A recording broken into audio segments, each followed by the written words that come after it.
Respect the gazelle. Thanks, Liv.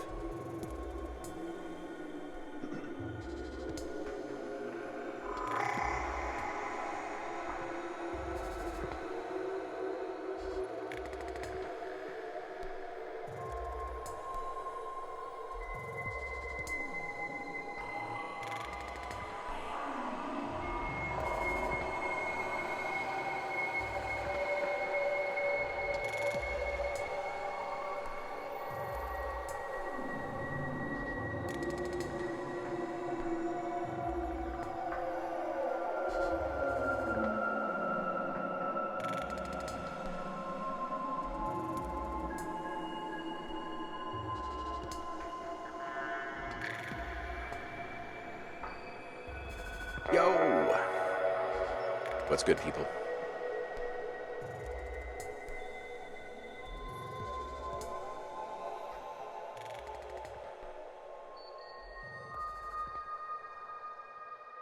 Sounds like we're tuning in from outer space today.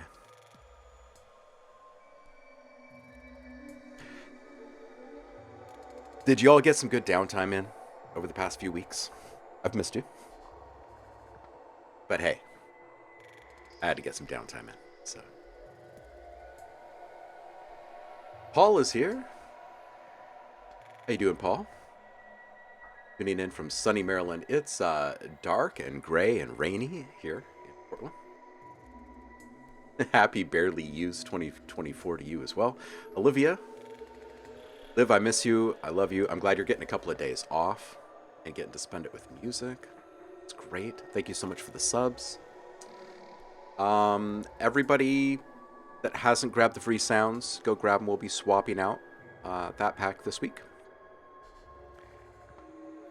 Something new on Friday for all of you. And today we're going to watch a movie. Yay! It's always a good day.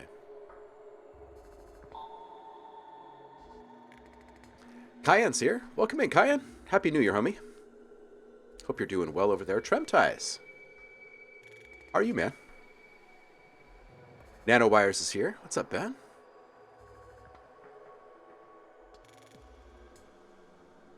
Whew. Got a B. Math. Good. That's good. Tremties, yeah. Today is the day that we watch a cult classic film and chop a whole bunch of new dialogue samples. So that's what we're going to do. It's going to be a bit on the shorter side today, because I picked one that's only about an hour long, but it is riddled with fantastic dialogue.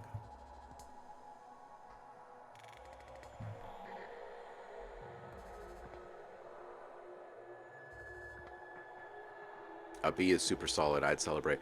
Yeah, I think especially with math. I think that there's enough collective hang-ups and social walls constructed around math that if you get a B and you were fretting about it, darn worthy of a celebration. What movie are we watching? Gateways to the Mind. We're going to learn how our mind interprets the world around us from experts. That's right. From the folks at Bell, I think. Bell Systems.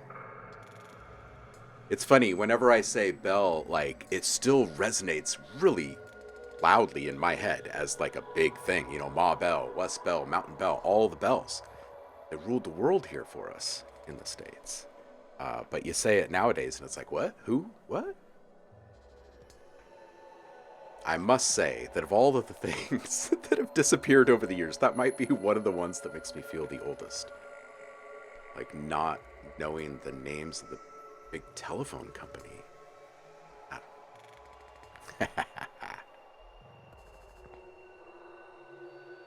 Specifically with math, Olivia, yes. Paul says, B is a gentleman's grade, Professor Cherry would tell us.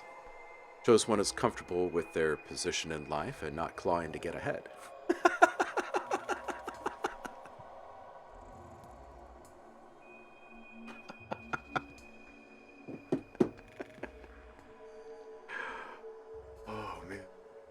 That's hilarious. The British royal family, solid B's.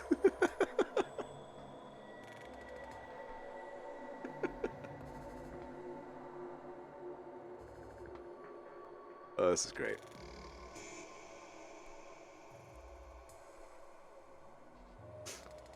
Yo, 50. Happy New Year to you. Says OhmLab. So I have to ask.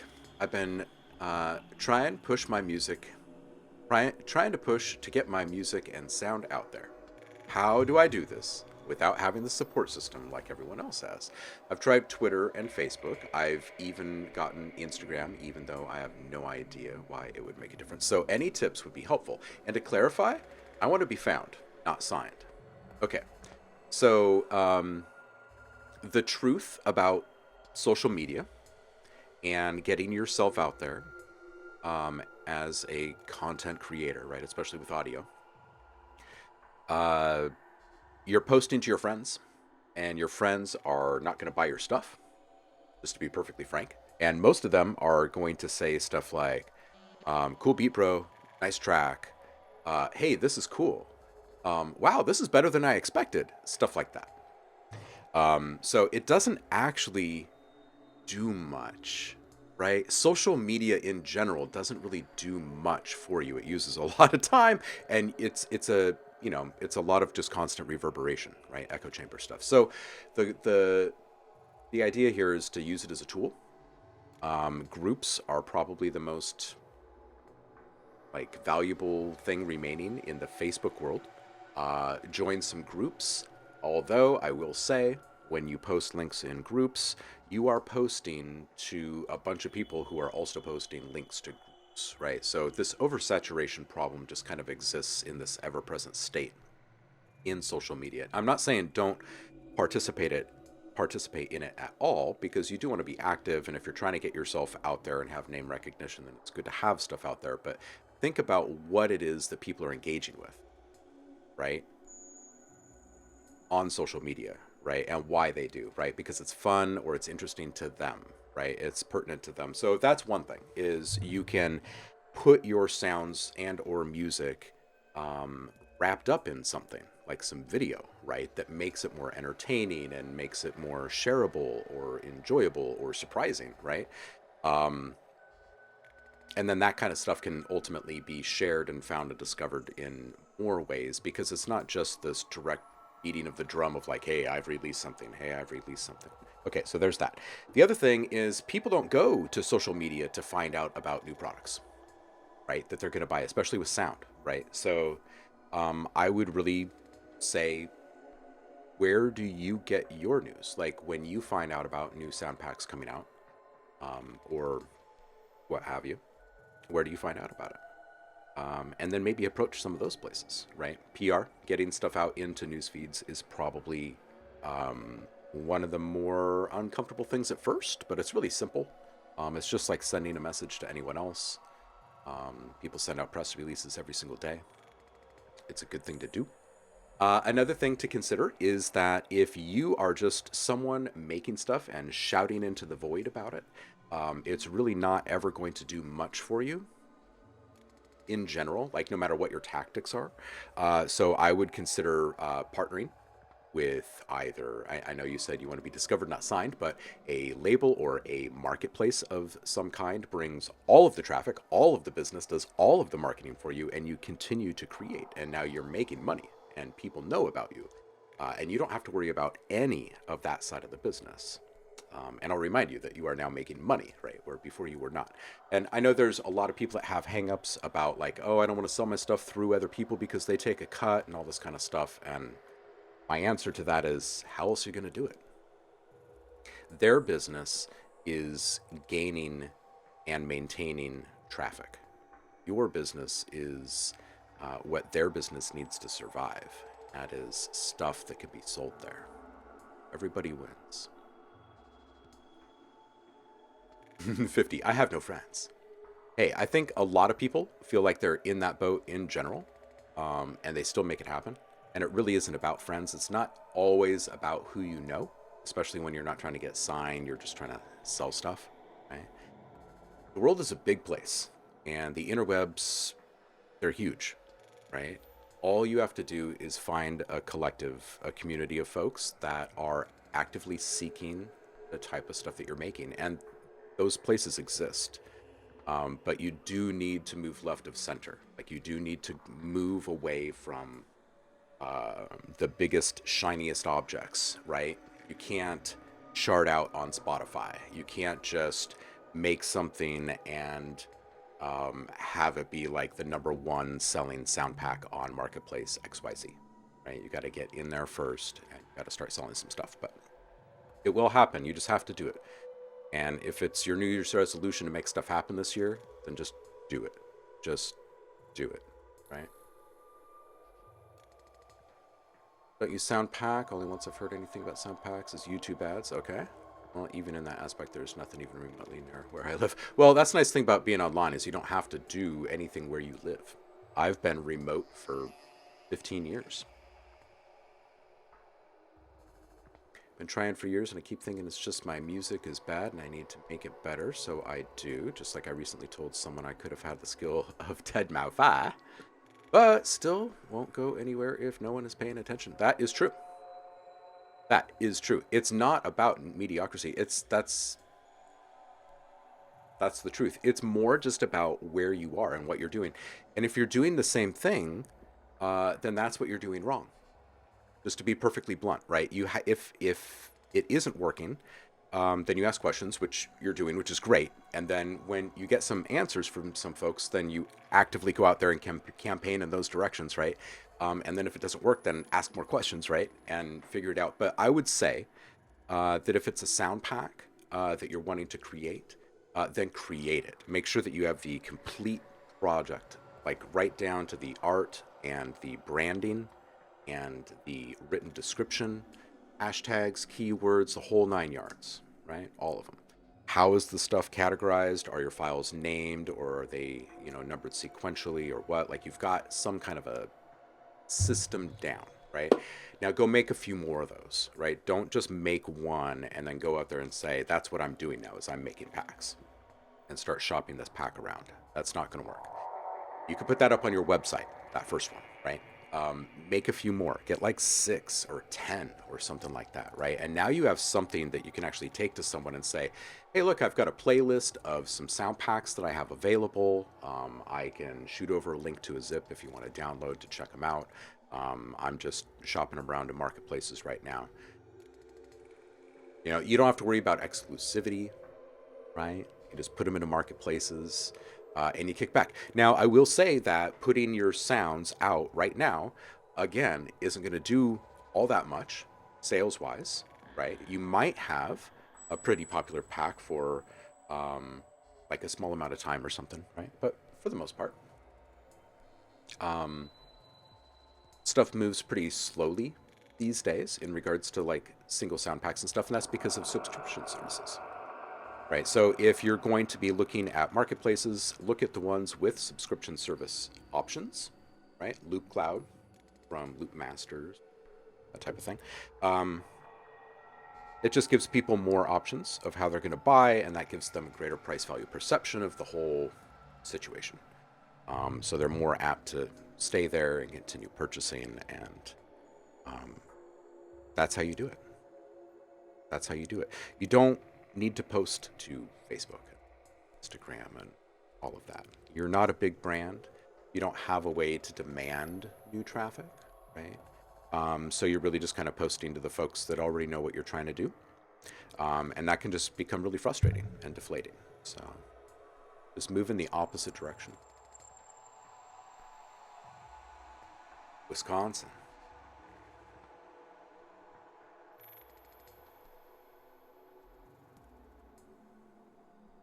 Kyan, what are you worried about?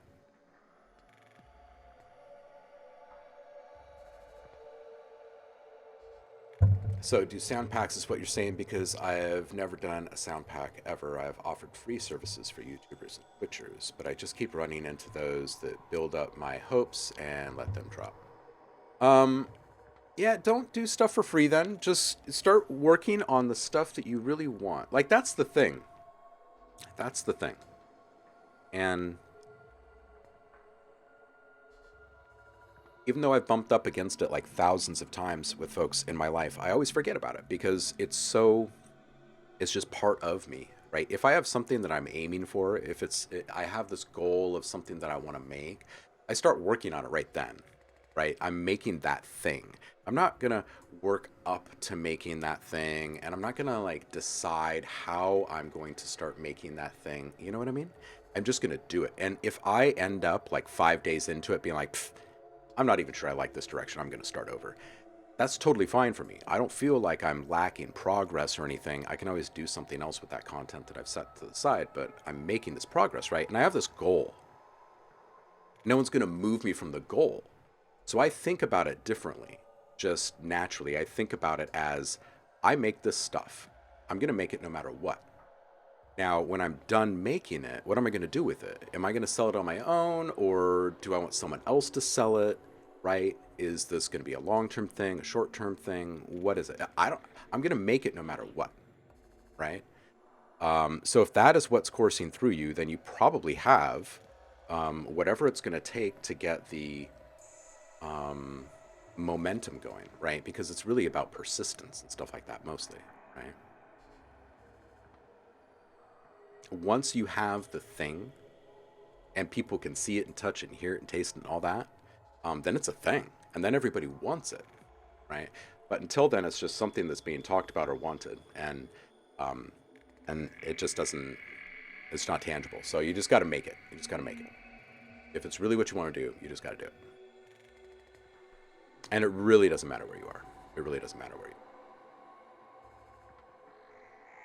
are. Hey, Zev is here. What's up? How you doing, homie? Happy New Year, Will. Happy belated Hanukkah, Christmas. Hope you had a good break.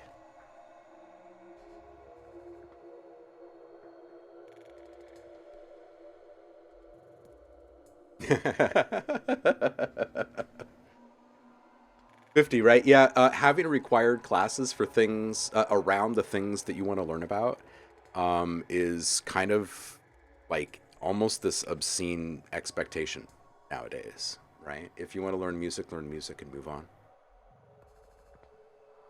Cayenne says, so I got a pretty big placement for me, but I listened back to the beat and I don't know, it's not as good as I thought. Thing is, I already sent the artist the beat, so now I don't know what to do. I'll probably just reach out and ask if he likes it or wants to switch.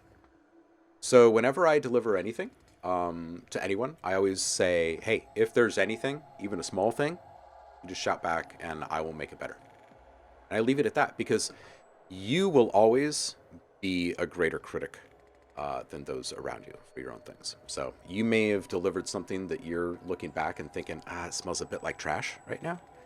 But they might be thinking, this is freaking awesome. I gotta call them back and get another one.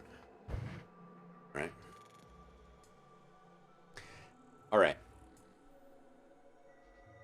So today is going to be, what is it called? What's this thing called? Gateways to the Mind. So the way that this usually works, each year we watch the movie, we watch it all the way through. I am dropping markers. I'm not chopping in real time. And then we'll take a look at how many we have, and it's usually a lot more than we expect. And then offline, I actually chop all of those dialogue samples, and I clean up all the audio to where it's all just super sweet and perfect. And then we make a sound pack out of it, and y'all get new sounds. And speaking of new sounds, if you are currently subscribed to the channel, your free sounds are waiting on the Discord, and grab those right now because those are going to be swapped out either tomorrow or Friday morning because y'all are getting something new on Friday. So if you're subbed, grab that from the Discord right now.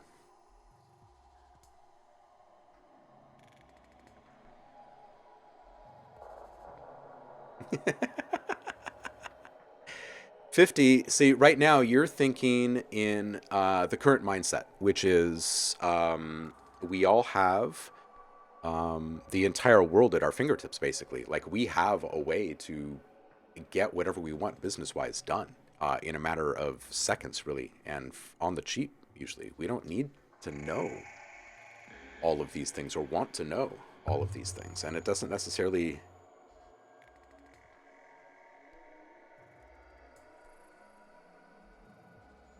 Sorry, just got a weird message. Totally derailed me. Neighbors saying some guy's lurking out here, so now I'm like looking to see who's lurking on my property. I don't see anyone.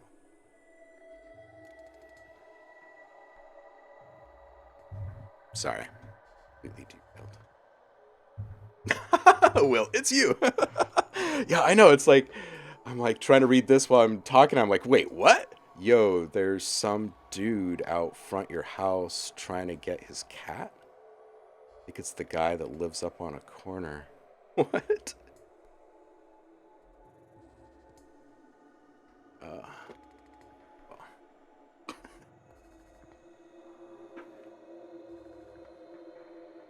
Give me all your reactor presets. Oh, okay. So, before we jump into the movie, I just want to talk really quick about New Year's resolutions and stuff, right? Because a couple of people have already brought up stuff like that, right? Reactor presets. Thank you, Zev, for reminding me. I want to be better about this goal of mine that I had originally had for the live stream that I'm not sure that I've ever really followed through on outside of the first couple of weeks. You guys will have to remind me if I honestly have in the past several years, but the thought was that periodically on the Discord, I would just post presets that I was working with, right? Whether it be snapshots or presets or whatever. And I remember I was really jazzed about it when I first started up the stream, and it quickly fell off. Probably because of the challenges, honestly. So there are two things that I want to do better in 2024. One, I want to see a return of the community challenges because they are super, super fun. And I think we all get a lot out of them. And number two, I want to do a bit more live modular stuff and answer questions about how all this stuff is actually functioning, right? Signal flow wise and wave shaping wise, while I'm doing my thing, and then share our racks and stuff.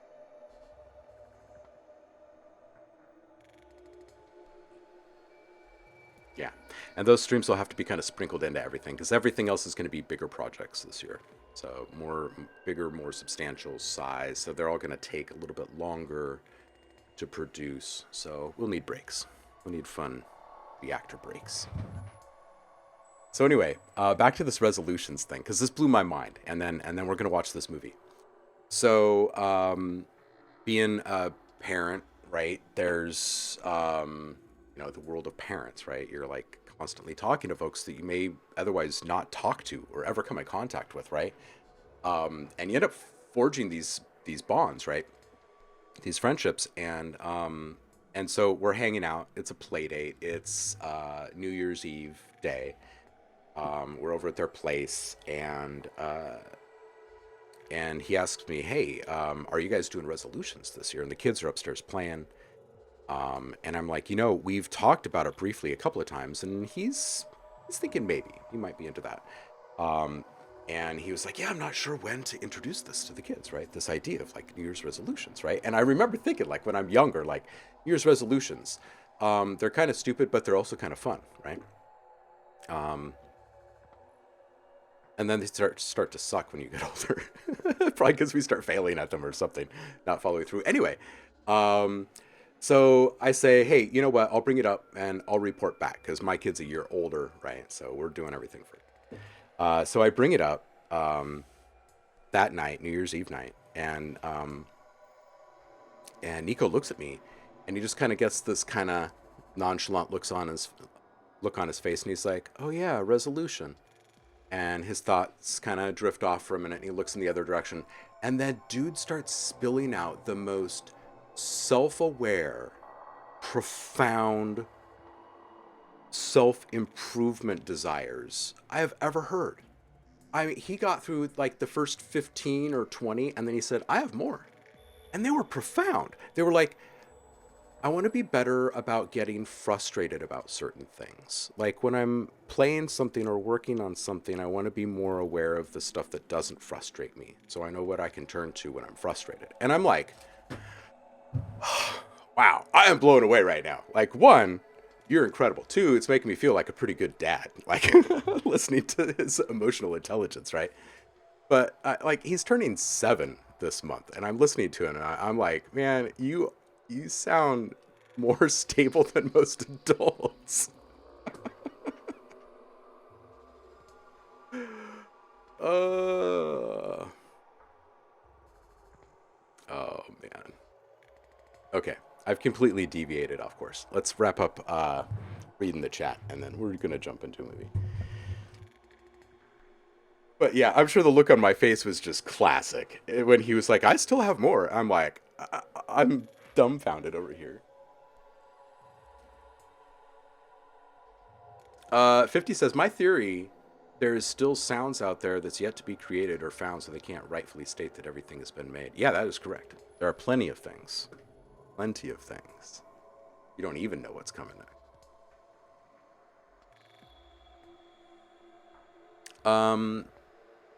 50 says, "So you're telling me there's no way to get anywhere in music without selling my soul?" No, no, no. I'm saying there's all the ways to get places in music without selling your soul. You just, um, um, yeah, you just got to think about it differently. It's got to twist your mindset around a little bit. Sorry, my soul belongs to someone else. Saffron's here. Happy New Year, Saffron.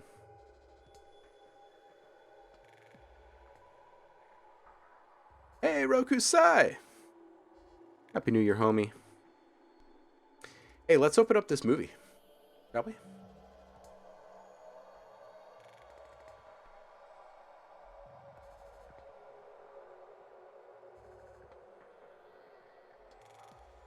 I think I remember how to drive this thing.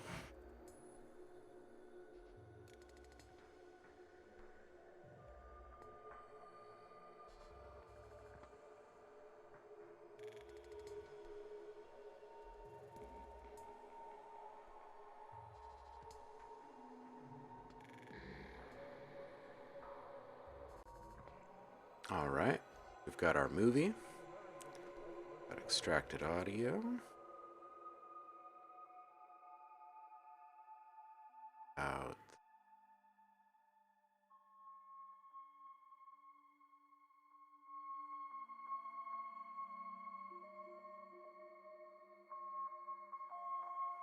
Doesn't that sound like fun though?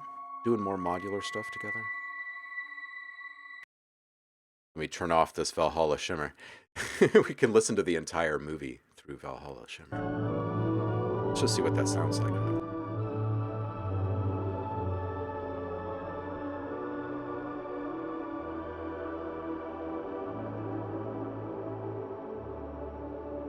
We'll just call it cult ambient. We'll just wash out a whole bunch of cult classic educational films.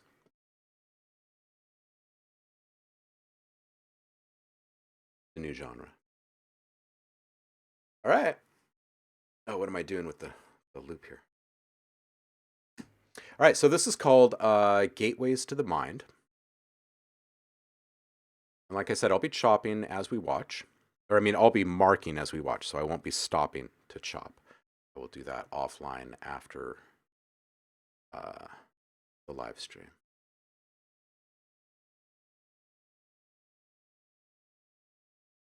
Saf, it has been a little while since we last met, right? Yeah, I took the last couple of weeks off. I feel like I took most of December off, honestly. um, but hey, it is what it is. All right, y'all ready for this? Ah, Rokusai, I will send you some classic string sounds from this. How about that?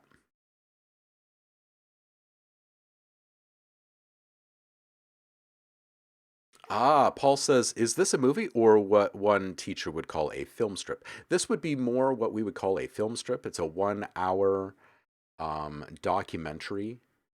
It is not from the Education Board, it's from Bell Industries. And we're going to learn how how we perceive the world around us through our senses, working with our brain. And there's a lot of really good samples lurking in this one. So without further ado, let's do it. Yes, educational time fillers, right? Yeah, exactly. Yeah, we used to joke about it in the AV room. Called them hangover reels. The Bell telephone system brings you another of its series of programs on science, man's effort to understand nature's laws.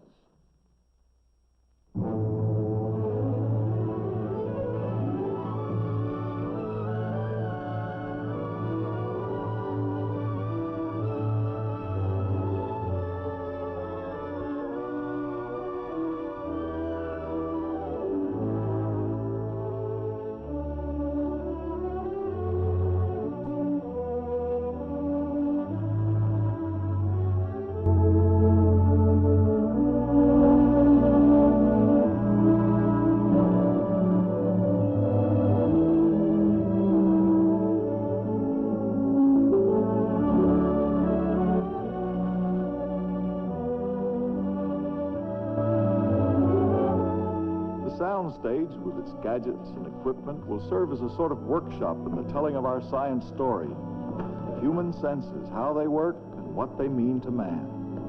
And to help us along, we'll have the assistance of various members of the crew who work here. Thanks for the tour. Bill, quite a place, this soundstage. Yeah. They're ready on the Aristotle set, Doctor. Oh, thanks. Let's go. Oh, Doc, I always thought this Aristotle was a real old guy with a long beard, you know, real ancient. Well, Bill, although Aristotle lived about 2,500 years ago, he wasn't always an ancient. When he was a young man, like many other people of his time, he was interested in trying to learn about the human senses. But here he is, getting a shave and surrounded, as always, by some of his students.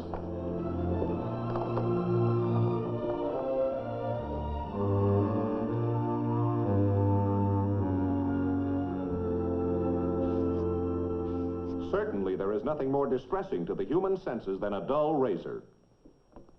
Master? Continue, Eudemus. What are your thoughts concerning the human senses? As meat and wine are nourishment to the body, the senses provide nutriment to the soul. All knowledge must come through the senses, all that we perceive, and all of the awareness of our daily existence. Then we may summarize thus. These senses bring us touching, seeing, hearing, tasting, smelling, and all that we know of the world comes to us through these five senses. So Aristotle was the first guy to figure it out, huh? Well, not the first, maybe, but Aristotle wrote some very interesting things about the senses. Well worth reading today. Yeah, but everything comes to us through our senses? Yes, indeed, Bill. Now, you think about it. Without the information your senses bring you, you'd be like a man locked in a dark cave. Now, in one big respect, Aristotle was wrong. We have many more than five senses. And for another thing, we don't hear with just our ears alone. We don't smell just with our noses. We don't taste just with our tongues. Hey, wait a minute, Doc. After 20 years behind this camera, you're not going to tell me I don't see with my eyes, are you? No, in a strict sense, you don't, Hal. Your eyes, like your other sense organs, simply receive impressions from the outside and send them on to the brain. And that gets into my department, Doctor. Good. It's always interesting to see what you animators come up with. Well, trying to draw a character that represents a sense. Pretty tough assignment, huh? You bet. But we have to show how they work.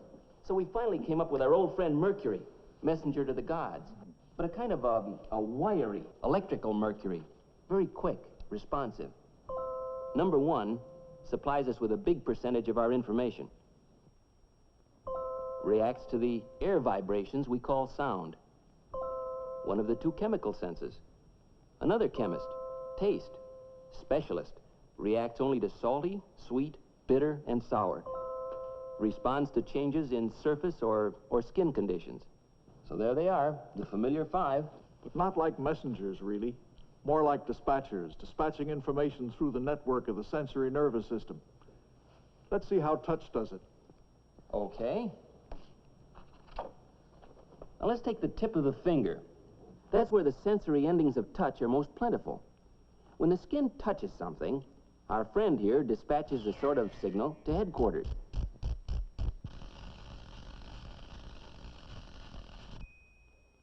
Well, in very simple terms, that's about what happens.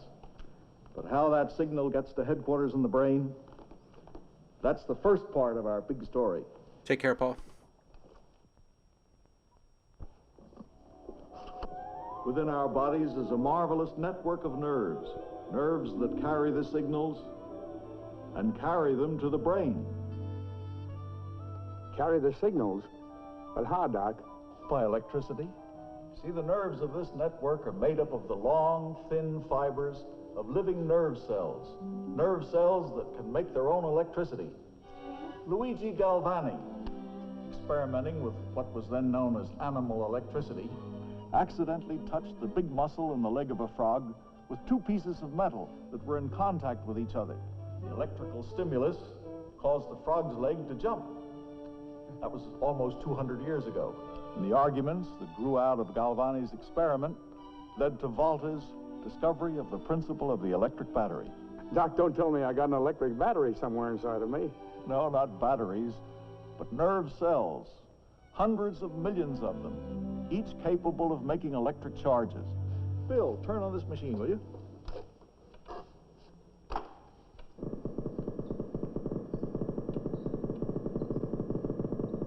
This is an actual recording of the electrical impulses going from a living eye to a living brain.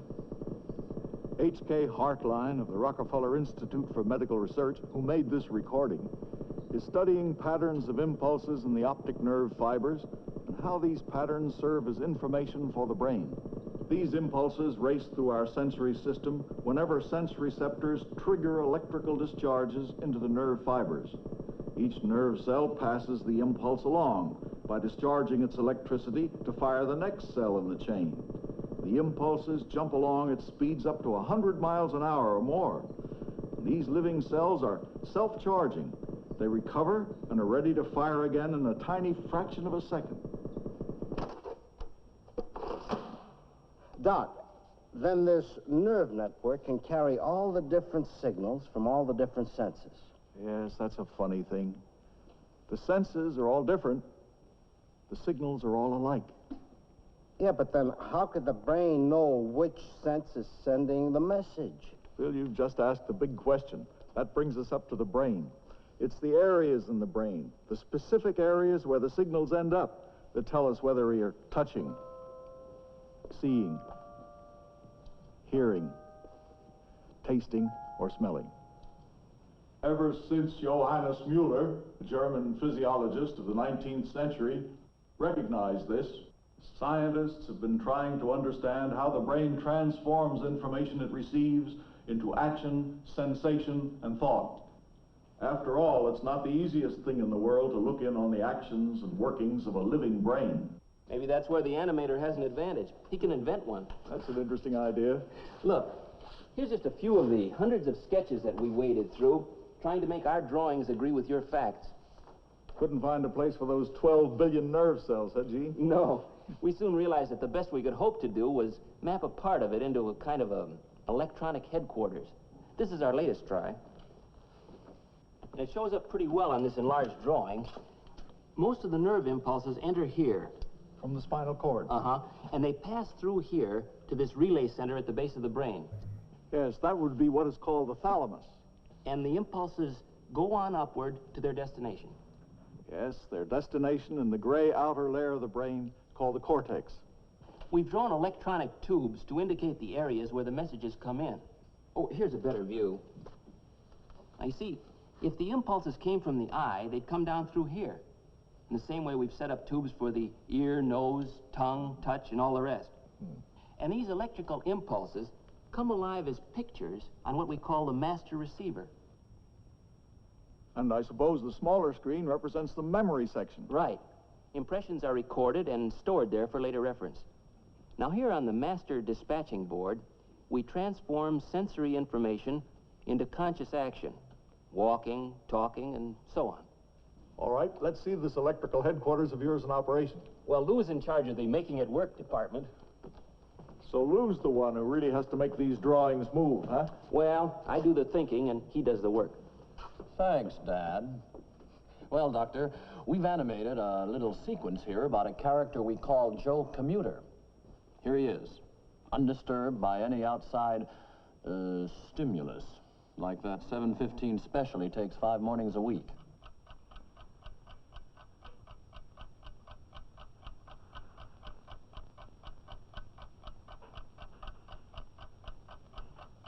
Who's the little man? He's new around here, isn't he? Well, he represents the thinking part of Joe's brain. He checks things against memory and past experience and decides Joe's actions on the probabilities of the future.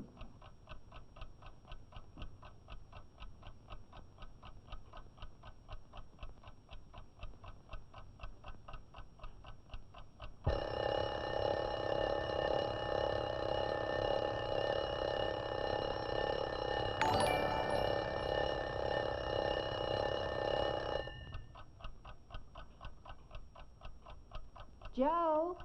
Joseph!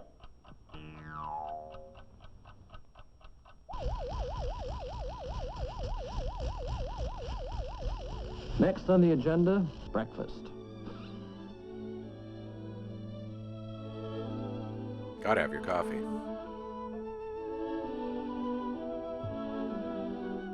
Good morning, dear. And so, the day begins.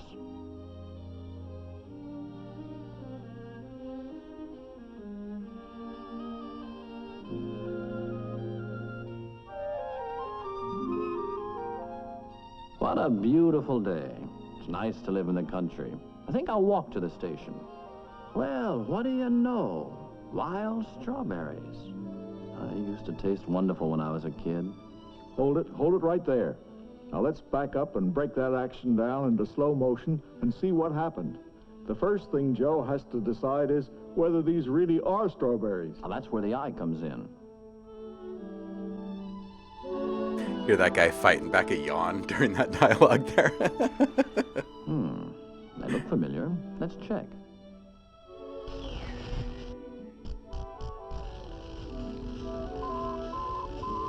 Strawberry, huh? Of course. Oh man, these strings are so great. Well, what about the other senses? Not much action here. Strawberries aren't very noisy. We're already at 50 samples.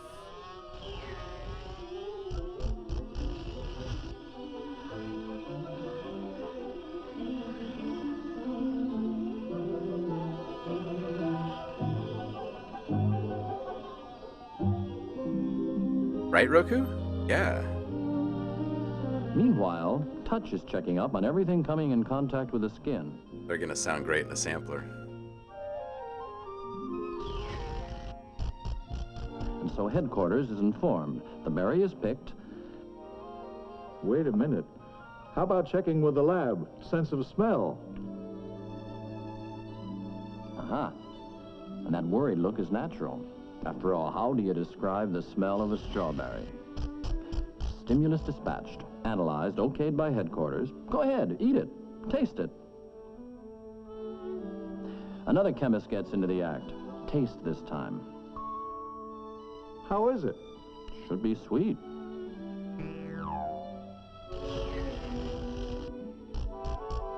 Sour? Sour.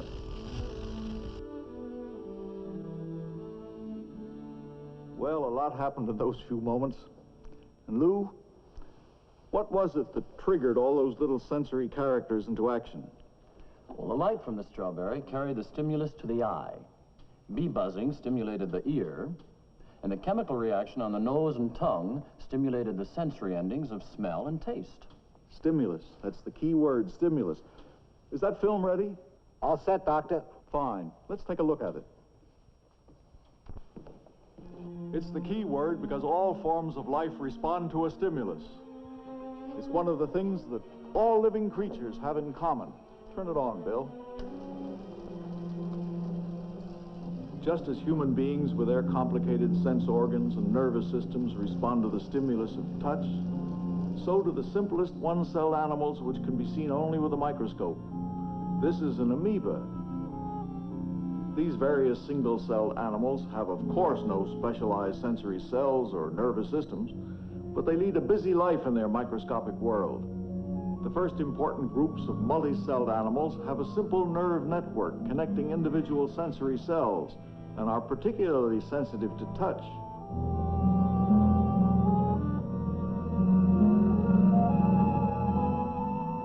Jellyfish have notches around the perimeter of their bodies in which there are sense organs sensitive to light and to food. This inquisitive-looking animal uses his tentacles for touch, but also has an eye at the base of each of them.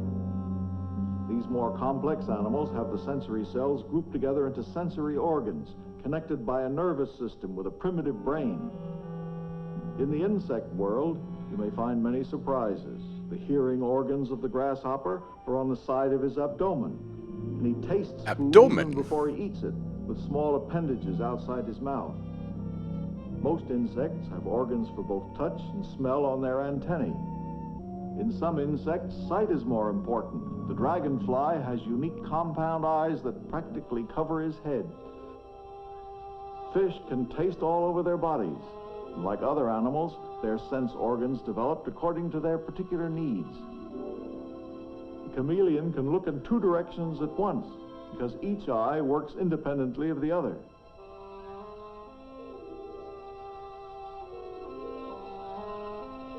The alligator has an extra eyelid to protect his eyes when he opens them underwater. Some snakes, like the pit viper, have a special sense on their faces that detects the heat of warm-blooded prey at a distance. Among the birds of prey, the falcon especially has a keen eye. The cat, whose senses are all quite well developed, is highly sensitive to the stimulus of touch on the tips of his whiskers. In each instance, the pattern of each animal's sensory development is reflected in the development of its unique brain structure.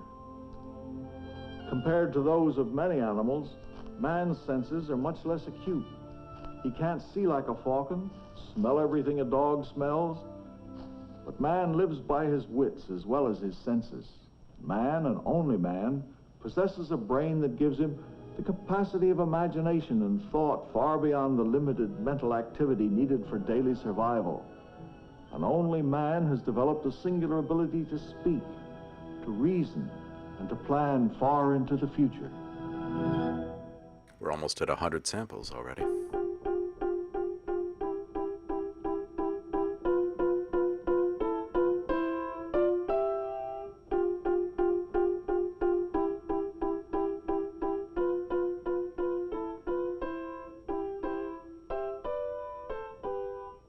George, I know that this is your office, but what exactly happens here? My job is to control the strength of the electrical currents coming from the microphones and bring them into balance on this console. It's called mixing. And then it's recorded on film? Not anymore. Magnetic tape. Now, in other words, these sounds are first converted into electrical impulses, and then they're balanced and amplified in this console, and then recorded. That's correct. That's a lot like the ear works. Vibrations, electricity, sound. So it is. But George's ear is a much more complicated instrument than the equipment he operates. How does the inside of the human hearing apparatus look to an animator, Gene? Well, I'll tell you, Doctor. Let's find out by following the sound of chopsticks right into George's ear. The outer ear is shaped somewhat like a funnel ending at the eardrum. The surface of the eardrum is pushed back and forth by the vibrations of the sound waves. The movement of the eardrum sets the ossicles in action, three little bones commonly known as the hammer, anvil, and stirrup. This film shows the human eardrum, which is only about 1/4 of an inch across. These are the ossicles at work within the human ear. The tiny stirrup works with a rocking motion, creating pressure on the fluid of the inner ear, the cochlea. Driving back and forth, this little lever mechanism increases the pressure about 10 times. And now we discover what really happens to chopsticks. Here's a simplified view of the cochlea. It's lined with the thin basilar membrane, which contains 24,000 hair-like cells. In this illustration, they somewhat resemble the keyboard of a piano. The sound waves, now transformed into fluid pressure waves, disturb the hair-like cells along the basilar keyboard according to the pitch of the notes. Each pitch vibrates a particular group of tiny hair cells, triggering electrical impulses that proceed along the auditory nerve and form a brain pattern which to us means music.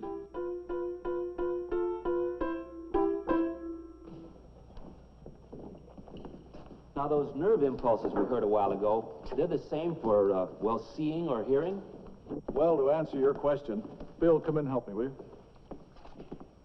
Here again is Dr. Hartline's recording of optic nerve impulses.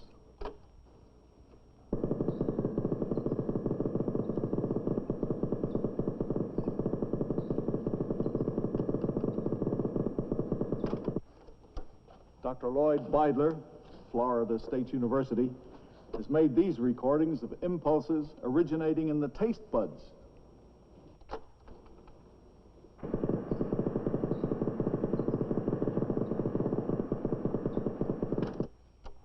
Recordings have also been made for smell, for impulses from the olfactory nerve.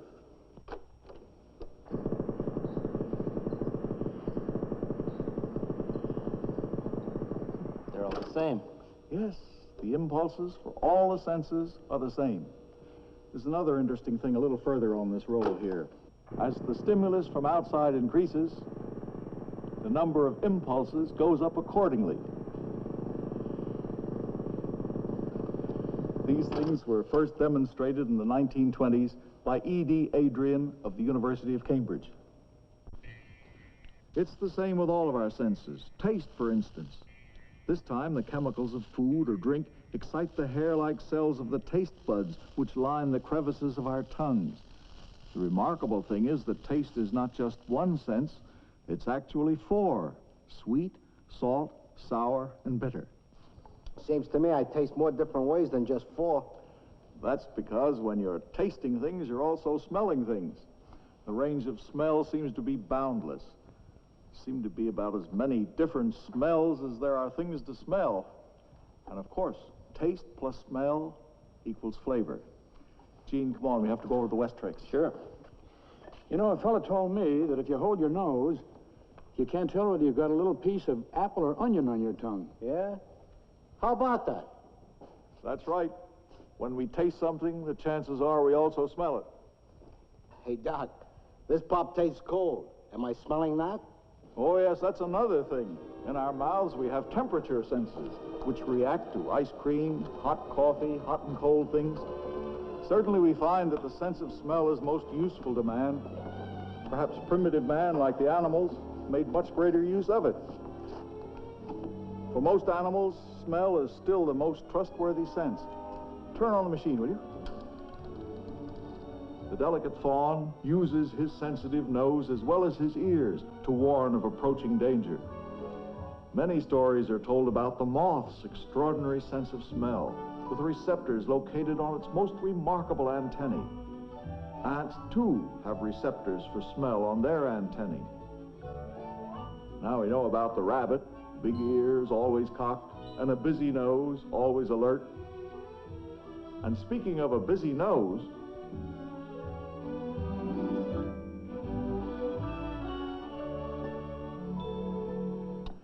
Bill, in the case of the dog, do you know what he was smelling? A bone. Molecules. You mean to say we smell molecules? Whatever we smell is in the form of tiny molecules that, being volatile, take off into the air. We smell them as odors, aromas. For example, they bring us the first sweet scent of new spring blossoms. Rich and long-remembered experiences come to us through the air as tiny molecules. And wafted free on the clear morning breeze, they can smell mighty good. We help the molecules get to the right place by sniffing. They wind up in a chemical laboratory, for that's what the upper chamber of the nose actually is.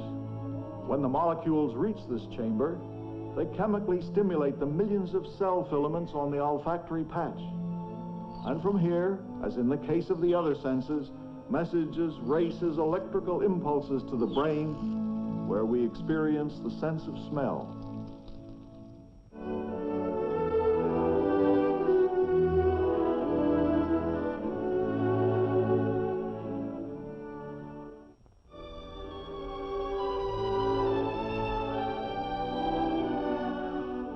Part 2. I hope you've enjoyed your short intermission.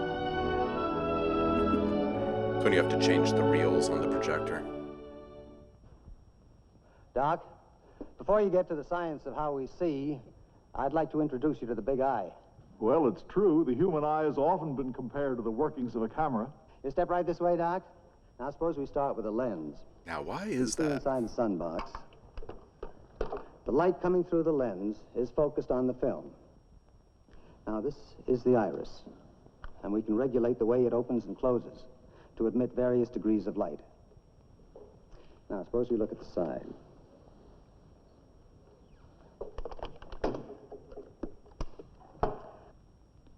Now, the film moves down here, where the light coming through the lens strikes it.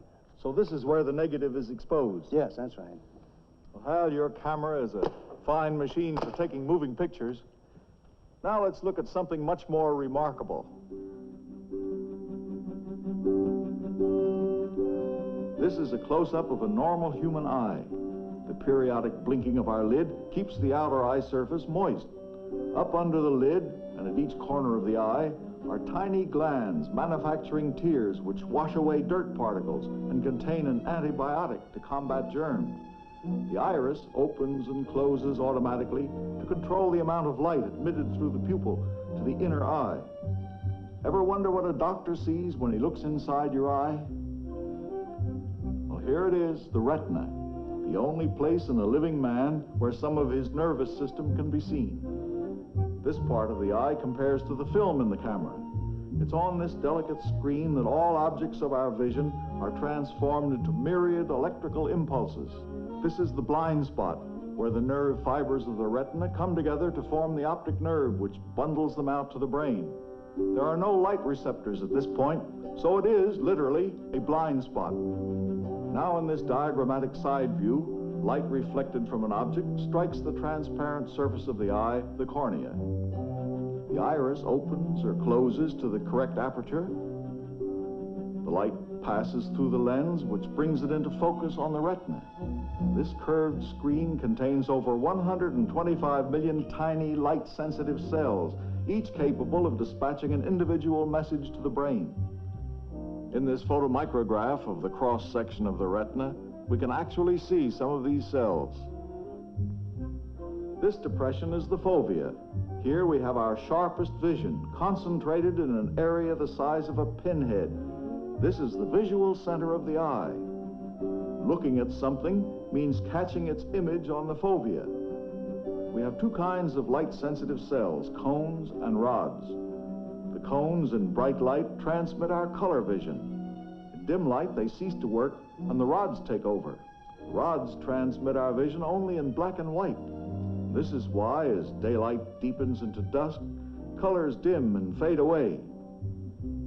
Here's a diagrammatical close-up of the rods and cones. Each rod and cone is sensitive to light because of a pigment contained in its tip. When this colored substance is struck by light, it's chemically changed. This excites the nerve, sending messages to the brain, which enable us to see. This, then, is the human eye, an organ which inspires poets as well as scientists, for it is the eye that gives us the colorful, ever-changing world of vision. In order to examine the last of Aristotle's five senses, the sense of touch, let's drop in on this gentleman to whom we have already been introduced. Return again to that road map of his sensory system and out to that suburb we visited before. And it's a well-populated place. because in one tiny area we find not only the sense of touch, but at least 4 other senses. These are true senses, just like Aristotle's major 5, for each has its own signal system and nerve endings that can be individually identified. For example, these are the free nerve endings of pain. There are millions upon millions of these tiny filaments throughout our bodies. Well, Gene, why don't you try one of your real-life dramas to show how this team of senses operates? Okay. Let's take the situation of a lady testing a hot iron. Bill here has consented to act the exacting role of housewife. I'm one of those martyrs to science you hear about. Oh, man. Okay, let's run through the whole act. These guys are just great, aren't they? Can't have a woman on the set. Oh, bravo! And here's the way it works. Now in slow Because motion, this is how when women the tip test of the finger irons. touches that What? hot surface, a number of things happen and happen fast. Hundreds of pain endings charge into action. Touch sends out information on surface conditions. Heat and cold report the temperature changes on the skin. Pressure reacts to the sensation of finger against iron. So these They're MIDI sensory channels, messages folks. race up the finger and the arm and reach the spinal cord, where there's something like, an automatic switchboard, where pain triggers an immediate reflex action as well as continuing to the brain. Now, the reflex signal races back and activates the muscles of the arm, and the finger is jerked away from the iron. And it's only when the other sensory messages report in on the master receiver and the pain impulse finally reaches the thalamus that our little man knows the finger has been hurt. Yowza. Well, isn't it true, Doctor, that some people are more sensitive to pain than others? Oh, yes, that's very true. People differ greatly in this. Doctor, will you sit down? Thank you. Really enormous variations in what we call the threshold of pain. Some people are born with no sense of pain at all. No toothache. That bad? It was really very serious. To touch a hot iron, cut yourself badly, and feel no pain. Imagine a child who would have to be watched every second because he would never know when he'd hurt himself. What about the other senses, Doc? Sense of humor, sense of balance, common sense, horse sense? Well, these are everyday expressions, commonplaces, figures of speech, except the sense of balance, and that's a very real sense. Without the sense of balance, you couldn't stand up. Certainly you couldn't walk. And behind this sense of balance is a most interesting mechanism. Deep within the inner ear, we have the semicircular canals, which are filled with liquid.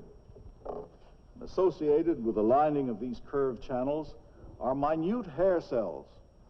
Now, it's generally believed that when we move our heads, the liquid disturbs these hair cells, which send signals to the brain. We also have sense receptors in our muscles and tendons that tell the brain of any change in muscle tension. When Bill stands on one foot, he can feel this automatic interplay of the different muscles of his legs. And of course, his eyes tell him what he does. Coordinating all of this information from ears, muzzles, and eyes at assembly points, the nervous system sends back reflex motor impulses to the right muscles, telling them to tighten or relax to keep the body in balance.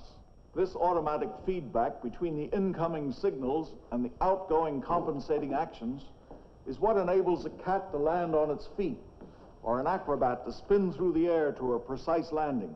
Now in slow motion, we can see what happens when a cat is dropped from an upside-down position. His eyes and the equilibrium organs in his ears cause him to right his head. This puts an uneven tension on the neck muscles, and their tension receptors excite reflexes, which bring the body back into alignment with the head. Like the falling cat, we too are constantly getting sensory reports which themselves induce the next motion. This series of reflexes, involving what is known as feedback, results in controlled and accurate motion. Hey, Doc, what do they got to say about tickling? Well, seriously, some physiologists say that tickling should be considered a real sense. I'd like to see you make a character out of that one. You know, the more we talk about the senses, the more characters we seem to be getting. It's getting to be like a regular three-ring, Circus? Yeah. Ta-da!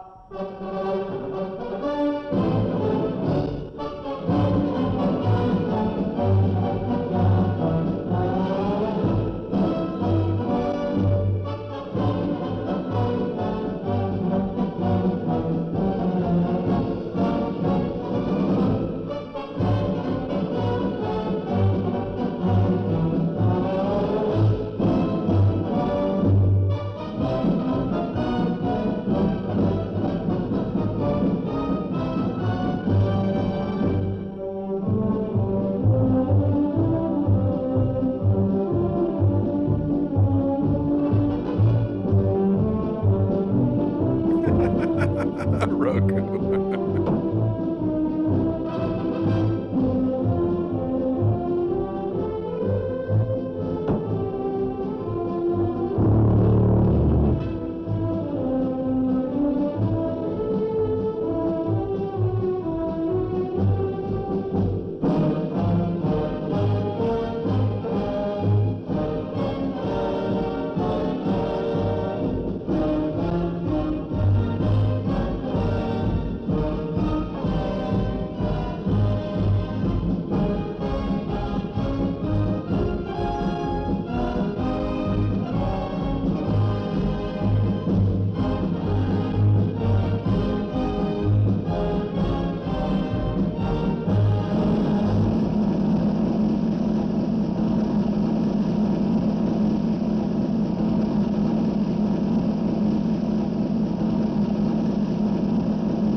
Such a sample.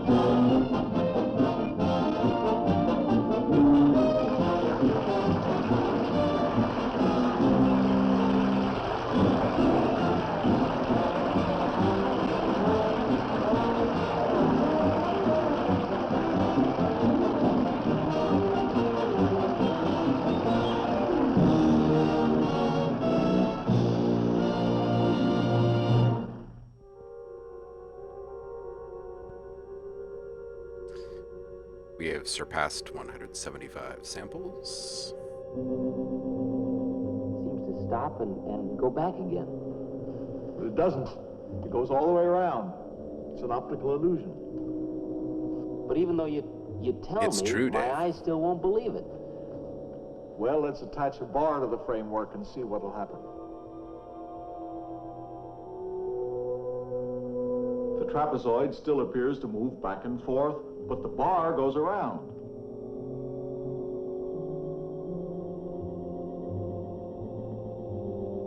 No, I'm really mixed up.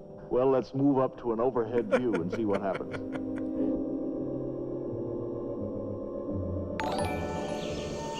Well, it does go all the way around, and the bar moves with it. Respect the The reason we gazelle. are fooled from this angle is Thank you that so the much, trapezoid Mr. and its Rich. windows are not rectangular Happy New Year in to you. shape, but we Hope you're doing expect well them over to there. be, because we have learned by experience that windows are rectangular. And even though we know it's turning all the way around, our brain still interprets the visual image in terms of past experience.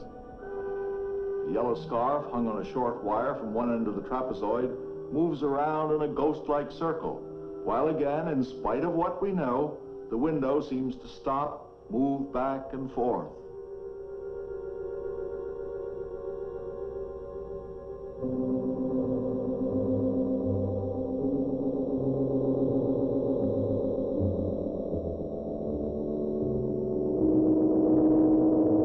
Watching this stuff in class as a kid was like precisely what are we supposed to get out of the second half of this film, teacher? Teacher stroking beard with completely bloodshot eyes. A different perspective. I'll never trust another trapezoid. Now let's go to Princeton University, where the trapezoid experiment and others relating to perception and past experience were done. It's here in the demonstration laboratory that these windows were constructed. Why do the two heads seem to change size? Answer, the windows are distorted. And this appears to be a normal room. Man and a boy. Watch now. The man and boy are greatly distorted in size.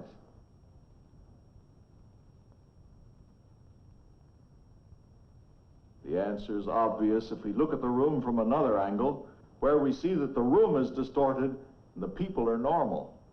Professor Hadley Cantrell, Princeton psychologist, can tell us the significance of what we have seen. The demonstrations you have just seen were devised by the scientist Albert Ames. While they are amusing illusions, they are much more than that, for they demonstrate some rather profound psychological principles involved in all of man's experience.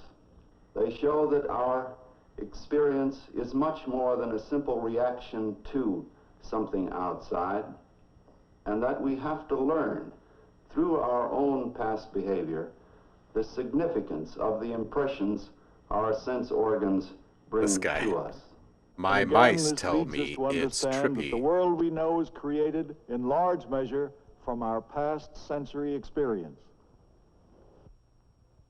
An interesting experiment that shows how the brain reacts to sensory stimulation can be shown here on the oscilloscope. And this instrument can be used to detect the impulses that reach the brain from the sensory organs. Now this brain is resting, and the pattern of response is smooth. This man does not think when But he if the eyes rests. are suddenly stimulated by a flashlight, we see a violent variation in the pattern. Now let's observe what happens when a sudden loud noise is heard. So, outside stimulation activates the brain. The screen's ready, Doctor. Thank you. We wonder how human beings would react in situations where there was a near absence of things happening. What happened to him? Well, in a way, nothing. Looks to me like he's been in an accident. No, this is an experiment that took place at McGill University. Students volunteered to participate in this study of human behavior under extreme and prolonged monotony. Their hands and arms were softly covered to muffle the sense of touch. All harsh lights subdued by a mask, comfortable beds, quiet. And yet, it was impossible for most of these students to take it for more than 24 to 48 hours. The psychologist D.O. Hebb and his associates... Some people had a hard time lying there for more than 2 days. ...found that deprived of ordinary, everyday sensory experiences, the subjects began to lose touch with reality. Those who stuck it out began to see things, hear things. Distortions set in, hallucinations. Some began to see dots of light, lines, simple geometric patterns. Then the patterns became distorted. Another described hallucinations of little yellow men with black caps with their mouths open. One said he saw the recurring vision of eyeglasses passing in a procession, like an animated movie cartoon. As the time went on, these visions became more disturbing, unreal, often frightful. Deprived of normal sensory bombardment, the brain may cease to function in the usual way. For instance, studies in France and at Harvard University have shown that hallucinations are fairly common among long-distance truck drivers after long, monotonous hours on the road.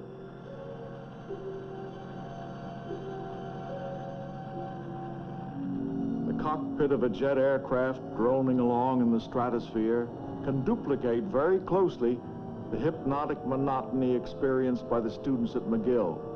Lack of change, little stimulation to the senses, illusion, distortion, hallucinations may set in. What happens to men in an Antarctic whiteout when they lose all sense of distance and all objects seem to float in midair?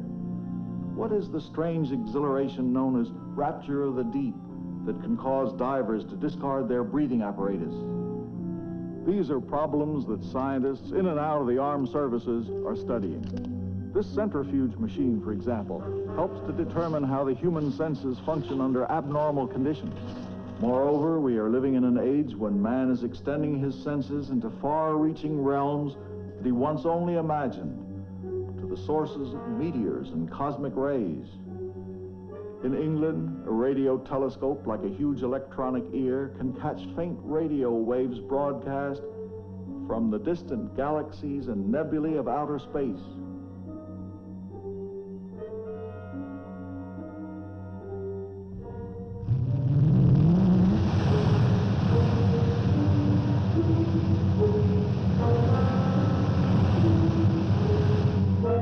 Electronic senses circling the Earth send information to man's waiting brain. All these magnificent tools are nothing in themselves. They are really only extensions of man's basic senses, so that he can see further, hear better, feel more delicately. The simple truth is, no matter how much man may extend his senses, the more he must depend upon the ones he has.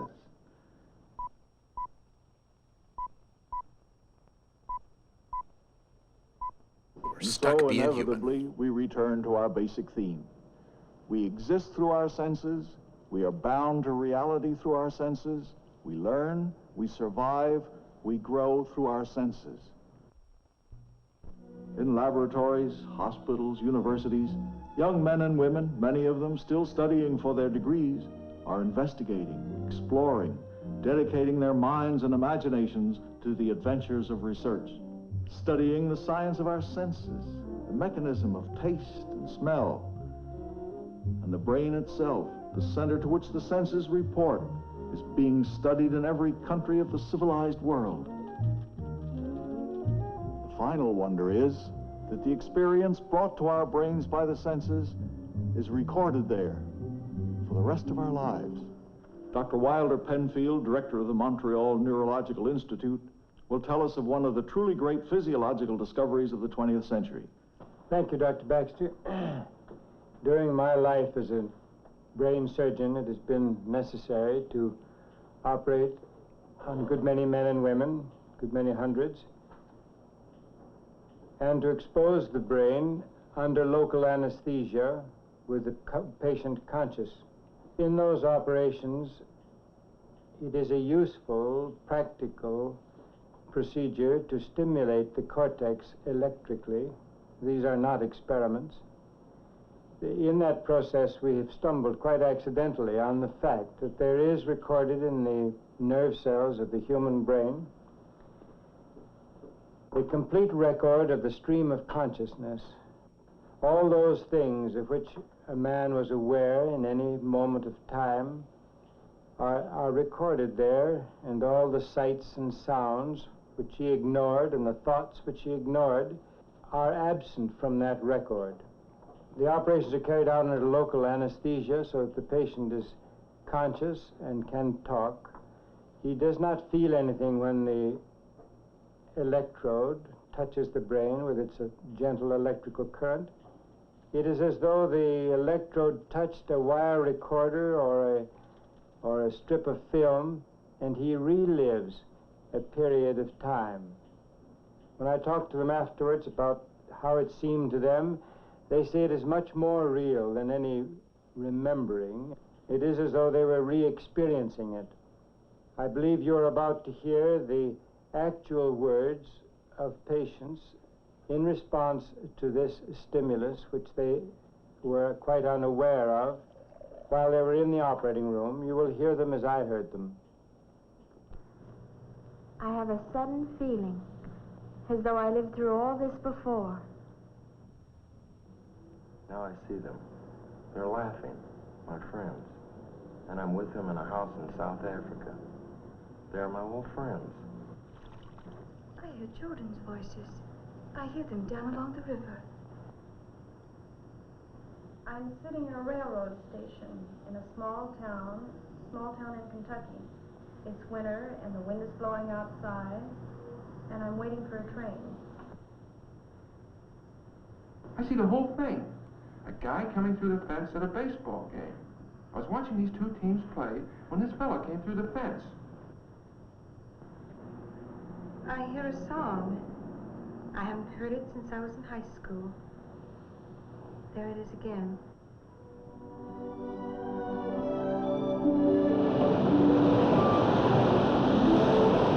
The brain of man contains a record of his past, Look at that beautiful Chandler a amp. living storehouse of remembered moments of all his days. What we do, what we feel are registered there. Our multiple sensations, the whole awareness of the wonderful world in which we live.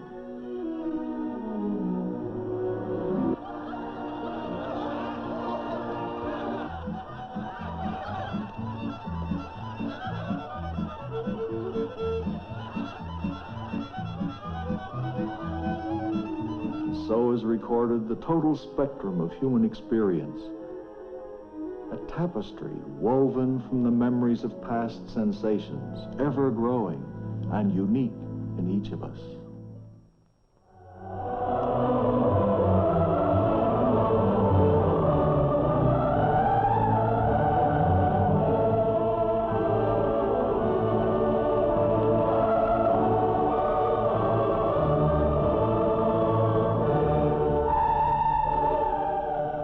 This has been a story of the human senses and how their signals relay to the brain of man all his knowledge indispensable in understanding his world. How man chooses to use this knowledge in shaping his world will determine the future of mankind.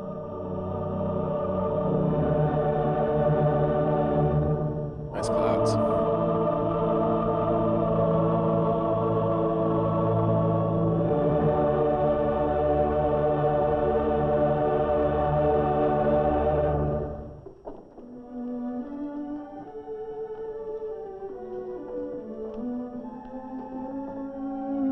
Well, it looks like we're probably going to have about 250 samples from this film here. Which isn't bad. That means we didn't actually sacrifice samples or duration.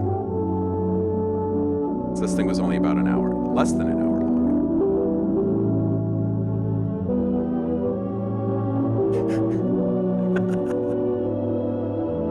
Dave is feeling a little unsure about being poked by a stick in the brain.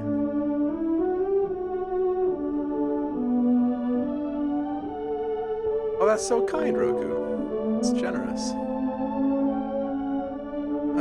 Eric is here and he volunteers live The Bell too. telephone system takes pride in bringing you this program and its series of shows on science. We acknowledge our gratitude to the distinguished Board of Advisors, covering the broad range of Acknowledge our modern gratitude. science. Biology and genetics, medicine, bacteriology and botany, chemistry, geophysics, physics, anthropology, electronics and acoustics, mathematics, engineering. For the program you have just seen, our thanks to the special advisors who have suggested Every show the should end this way. scientific material. The Bell telephone system is indebted to all these men and to many institutions for the generous support they've given this venture in public education through entertainment. For all the brains they've allowed us to poke.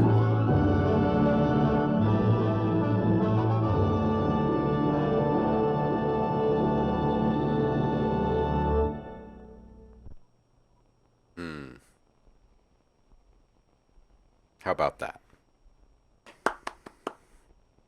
Hope you all enjoyed our viewing of Gateways to the Mind. I will be chopping all of those dialogue samples for us off stream.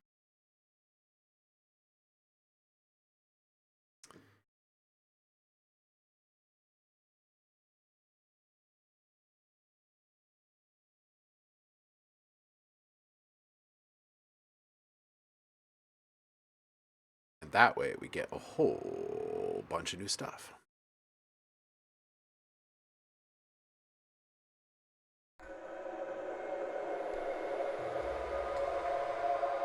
Just like at the end of a real movie, right, Liv? Just gotta pee.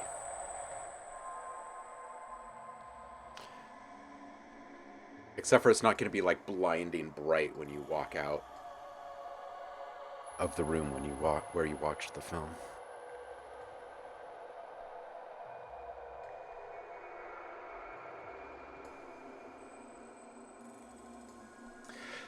Roku, I did. I placed markers all throughout here. We can zoom in on this just a little bit and see. I put a bunch of markers in there, but I did not do the cuts. I do the cuts separately just so I can make sure that all of the stuff adds up right. Lines up right. So.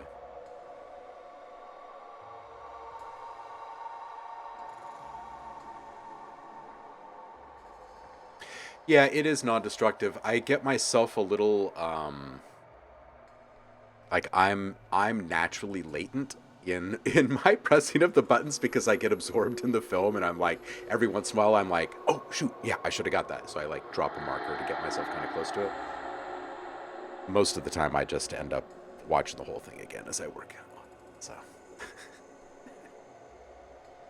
but hey, it is what it is.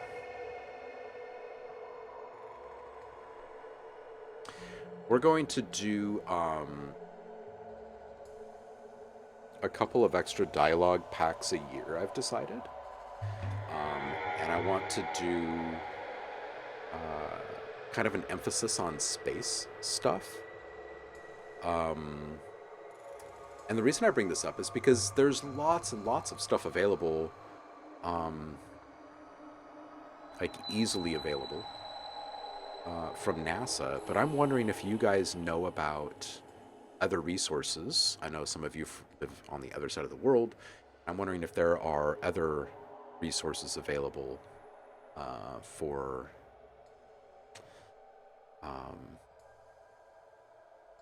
extraterrestrial communications, radio communications, etc.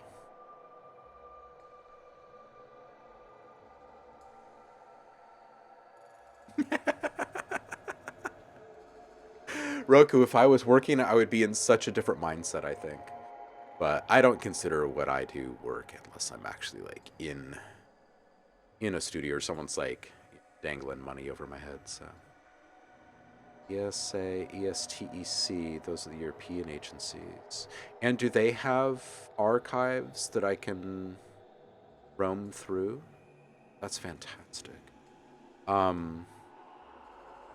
Yeah, I've been having some really good creative thoughts around all of that kind of stuff. And oh, that'd be awesome, dude. Thank you. Yeah, one of these ideas just kind of centers around our time that we're in right now, like this very specific time that we're in right now. We are launching stuff every single day. It's just, and we have been for quite some time. But now it's starting to get to the point where we're not just launching these satellites. We're just, stuff is going up all the time for exploration and discovery, not just communication anymore. Anyway, I kind of want to get the library built up around that stuff.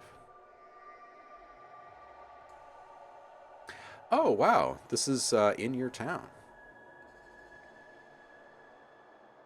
Let's go on a field trip.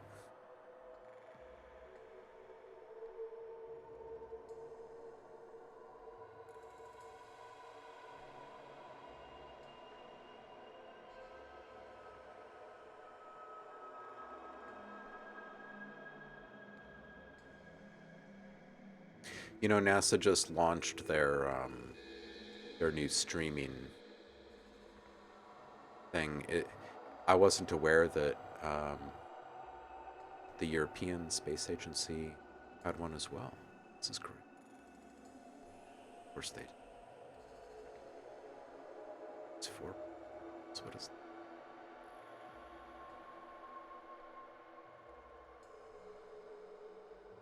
Oh.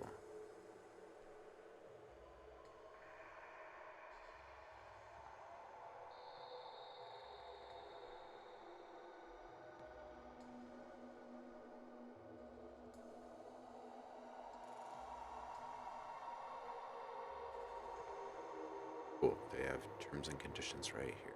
I will read through those and see if they have audio archives.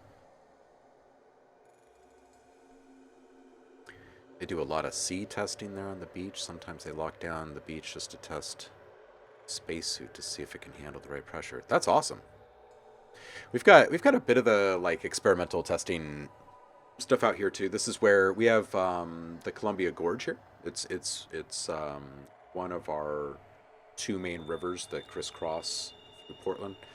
The Columbia River Gorge is quite long. It's one of the world's longest and most powerful wind tunnels. So a lot of stuff gets tested out here. This is where the stealth bomber was developed and stuff. It's constantly wind.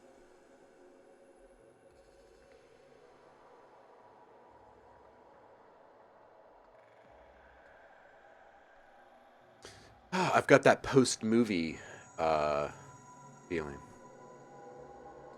Like, now I don't really want to work. You know what I mean? Quick reminder to everyone that's subscribed, if you haven't grabbed the sound pack up on the Discord yet, go ahead and do so. New one will be added before the live stream on Friday this week. Definitely want to be here on Friday. It'll be Feedback Friday, but it will also be something new sound-wise too, so.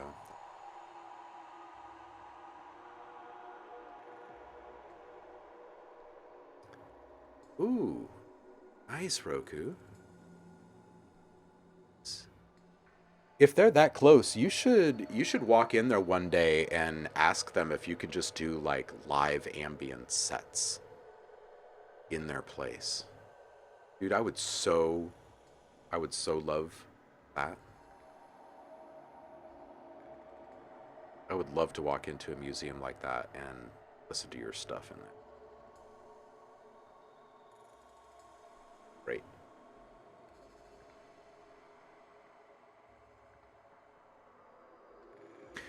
Well, I don't know if I feel like digging into production right this moment.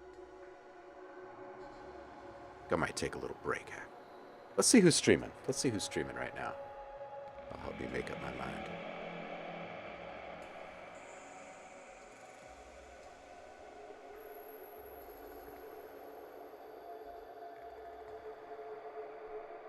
Who's up right now? Looks like Shoes just fired up stream. Brookstone is there. Sailor Spaceman. Let's go raid Brookstone. See what they're cooking up today. Very good folks to ask about getting yourself out there for music and sounds too. Done quite a bit of sync stuff and whatnot. All right, kitty cats. I will see you guys on the flip on Friday. Thanks for hanging out with me, watching a movie with me. Appreciate it. I'm going to go chop some samples for us. Appreciate you. It's good to see you all again. Happy New Year. Peace out.